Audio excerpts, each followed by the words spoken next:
প্রতিনিয়ত নতুন দালান গড়ে তুলে পৃথিবী এগিয়ে যাচ্ছে এক অনন্য উচ্চতায়। আমাদের জনসংখ্যা বৃদ্ধি ও অর্থনৈতিক উন্নয়নের জন্য পর্যাপ্ত আবাসন বা কর্মক্ষেত্র যোগান দেওয়াটাই আজ জরুরি হয়ে পড়েছে। অন্যান্য খাতের সাথে সামঞ্জস্যে থাকা নির্মাণ খাত হল সেই খাত যা কিনা অর্থনৈতিক উন্নয়নের শক্তিশালী মাধ্যম হিসেবে কাজ করে। বাংলাদেশ 2019 সালে টানা ষষ্ঠবারের মতো জিডিপির উন্নয়ন ধরে রাখতে সক্ষম হয়েছে। সমগ্র দেশ যেখানে উন্নয়নের ধারা বজায় রেখেছে, সেখানে নির্মাণ খাতে আমরাও গুরুত্ব সহকারে কাজ করে যাচ্ছি টেকসই নির্মাণ ও উন্নয়নের জন্য। দালান নির্মাণের মূল উপাদানগুলোর মধ্যে ইট অন্যতম। সময়ের সাথে দালান নির্মাণ বৃদ্ধির পাশাপাশি ইটের চাহিদাও বৃদ্ধি পাচ্ছে। এদেশে প্রতি বছর প্রায় 2500 কোটি থেকে 3000 কোটি ইট উৎপন্ন হয়, যেখানে মোট ইট ভাটার সংখ্যা 8 থেকে 10,000-এর মতো। কিন্তু দুশ্চিন্তার বিষয় এই যে ইট ভাটাসমূহ পরিবেশ বান্ধব নয়। ইট তৈরিতে বায়ু দূষিত হয় সর্বোচ্চ মাত্রায়, যার কারণে বায়ু দূষণে ঢাকার অবস্থান বর্তমানে বিশ্বে প্রথম। আমরা বায়ু দূষণের যে প্রধান কারণগুলো সেগুলো চিহ্নিত করার চেষ্টা করেছি এবং সেখানে আমরা বায়ু দূষণের প্রধান যে 4-5টা উৎস তার মধ্যে আমরা চিহ্নিত করেছি ইটের ভাটা হলো একটি প্রধান উৎস। ঢাকা শহরে বায়ু দূষণের জন্য শতকরা প্রায় 58% দায়ী হলো ঢাকা শহরের চারপাশে যে ইটের ভাটাগুলো আছে। এয়ার কোয়ালিটি ইন্ডেক্স অনুযায়ী বিশ্বে দূষিত বায়ুর তালিকায় ঢাকা শহর সবার উপরের স্থান দখল করে রেখেছে। বর্তমানে এই দূষিত বায়ু প্রতি বছর প্রায় 1,23,000 মানুষের অকাল মৃত্যুর কারণ হিসেবে ভূমিকা পালন করছে এবং পরিস্থিতি প্রতিনিয়ত খারাপের দিকে যাচ্ছে। বিশেষ করে শুষ্ক আবহাওয়ার দিনগুলোতে বায়ু দূষণের হার মারাত্মক আকারে বৃদ্ধি পাচ্ছে। এই বায়ু দূষণের কারণে বয়োবৃদ্ধ এবং শিশুদের ক্ষেত্রে আমরা দেখতে পারি বিভিন্ন ধরনের স্বাস্থ্য ঝুঁকি, যেমন ব্রঙ্কাইটিস, অ্যাজমা, শিশুদের ক্ষেত্রে নিউমোনিয়া এবং গর্ভধারণের জটিলতা অথবা গর্ভে শিশুর মৃত্যু, পরিপাকতন্ত্রের জটিলতা, লিভারের প্রবলেম, বিভিন্ন ধরনের রোগ এই বায়ু দূষণের কারণে হয়ে থাকে। এয়ার কোয়ালিটি ইন্ডেক্স অনুযায়ী কোনো শহরের দূষণের মাত্রা 200 ছাড়িয়ে গেলে অতিরিক্ত অস্বাস্থ্যকর ও 400 ছাড়িয়ে গেলে জরুরি অবস্থা ঘোষণা করা হয়, যেখানে 2019 সালের 26শে ডিসেম্বর পরিবেশ অধিদপ্তর থেকে ঢাকার দূষণের হার 393, নারায়ণগঞ্জে 456 ও গাজীপুরে 425 পয়েন্ট রেকর্ড করা হয়।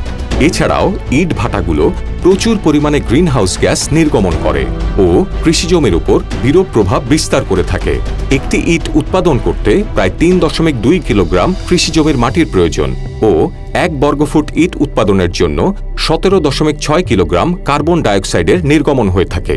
1997 থেকে 2012 সালের মধ্যে মোট 2 মিলিয়ন একর কৃষিজমি ধ্বংস করা হয়েছে শুধুমাত্র মাটি পোড়ানো ইটভাটা স্থাপনের মাধ্যমে।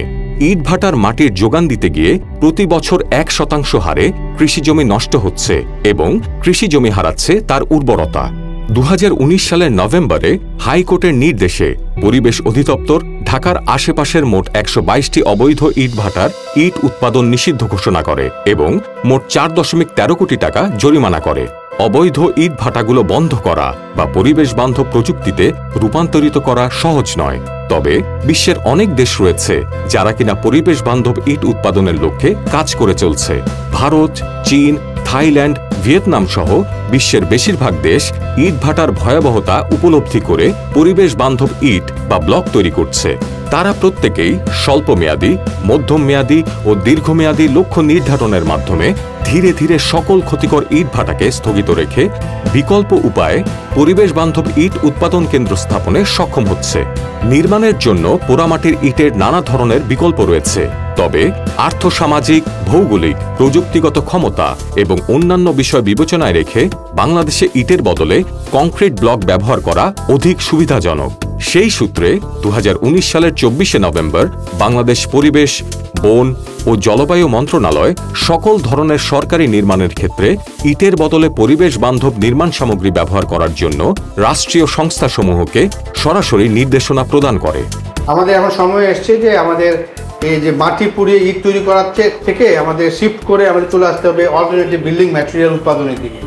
এবং সেক্ষেত্রে আমরা মূলত চিন্তা করছি যে বিভিন্ন ধরনের যে ব্লক তৈরি হয়, আমাদের বাংলাদেশে তৈরি হচ্ছে, এই ব্লকগুলোকে উৎসাহিত করা এবং আমাদের যে মাটি পুড়িয়ে ইট তৈরি করার যে পদ্ধতি, সেই পদ্ধতি থেকে আমাদের পুরোপুরি শিফট করে গ্র্যাজুয়ালি আমরা ব্লকে যাব।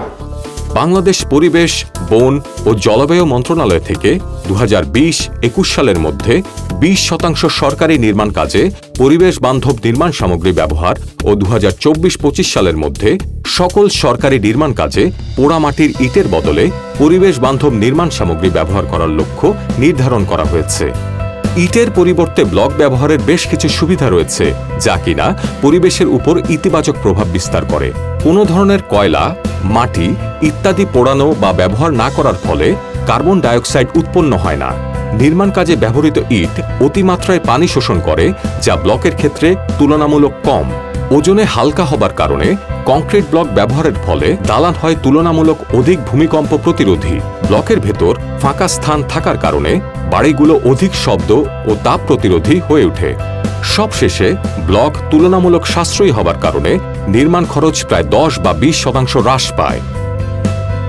বর্তমানে বাংলাদেশে প্রায় 50 থেকে 60টি প্রতিষ্ঠান ব্লক উৎপাদন করছে, যার মধ্যে কনকর্ড বৃহত্তম ব্লক উৎপাদন প্রতিষ্ঠান। বর্তমানে কনকর্ডের মোট 4টি ব্লক প্লান্ট আছে, যেখানে দৈনিক প্রায় 1 লক্ষ হলো ব্লক বা ইউনিপেভার উৎপাদন করা সম্ভব।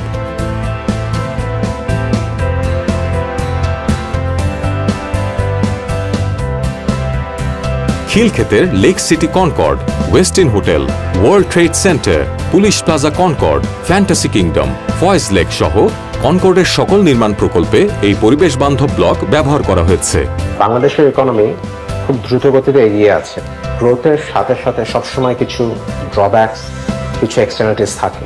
এই ইস্যুসগুলো মাথায় রেখেই কনকর্ড 1998 সালে বাংলাদেশের প্রথম পরিবেশ বান্ধব নির্মাণ সামগ্রীর ফ্যাক্টরি এস্টাবলিশ করে। গত 20 বছরে আমাদের কোনো কনস্ট্রাকশনে আমরা পোড়ামাটি ইট ব্যবহার করিনি, পরিবেশ বান্ধব নির্মাণ সামগ্রী ব্যবহার করেছি। আমাদের সবচেয়ে বড় সাকসেস হলো যে আমাদের দেখা দেখি অনেকগুলো কোম্পানি, অনেক অর্গানাইজেশনস এই পরিবেশ বান্ধব নির্মাণ সামগ্রীর প্রোডাকশনে নেমেছে এবং আমরা খুবই খুশি যে বাংলাদেশ সরকার ভিশনারি একটা পদক্ষেপ নিয়েছে। আগামী 5 বছরে সরকারের সব কনস্ট্রাকশনে শুধু পরিবেশ বান্ধব নির্মাণ সামগ্রী ব্যবহার হবে। সরকার এবং সবার সহায়তায় আমার মনে হয় যে এই প্রযুক্তি, এই পরিবেশ বান্ধব নির্মাণ সামগ্রী অ্যাকসেপ্টেন্স পাবে এবং এর ইউজ থেকে আমাদের ইকোনমিতে মনে হয় একটা বড় একটা পজিটিভ ইম্প্যাক্ট আসবে। পরিবেশ রক্ষার লক্ষ্যে বাংলাদেশে পরিবেশ বান্ধব নির্মাণ সামগ্রী জনপ্রিয় করার জন্য পদক্ষেপ গ্রহণ করার সময় এখনই। সরকারের পাশাপাশি কনস্ট্রাকশন কোম্পানিগুলোকে ইট ব্যবহার থেকে সরে এসে পরিবেশ বান্ধব নির্মাণ সামগ্রী ব্যবহারে উৎসাহিত হতে হবে। আর্থিক প্রণোদনা প্রদানের মাধ্যমে বিভিন্ন বিনিয়োগকারী সংস্থাকে ব্লক উৎপাদনে উৎসাহ প্রদান করতে হবে। সরকারি ও বেসরকারি বিভিন্ন খাতের সম্মিলিত বিনিয়োগে পরিবেশ বান্ধব নির্মাণ সামগ্রী উৎপাদন কারখানা গড়ে তোলা এখন সময়ের দাবি। দেশ ও জাতির উন্নয়ন এবং আগামী প্রজন্মের সুরক্ষার জন্য আমাদের এই প্রয়াস কিছুটা হলেও বাংলাদেশের টেকসই উন্নয়নে সহায়ক ভূমিকা পালন করবে।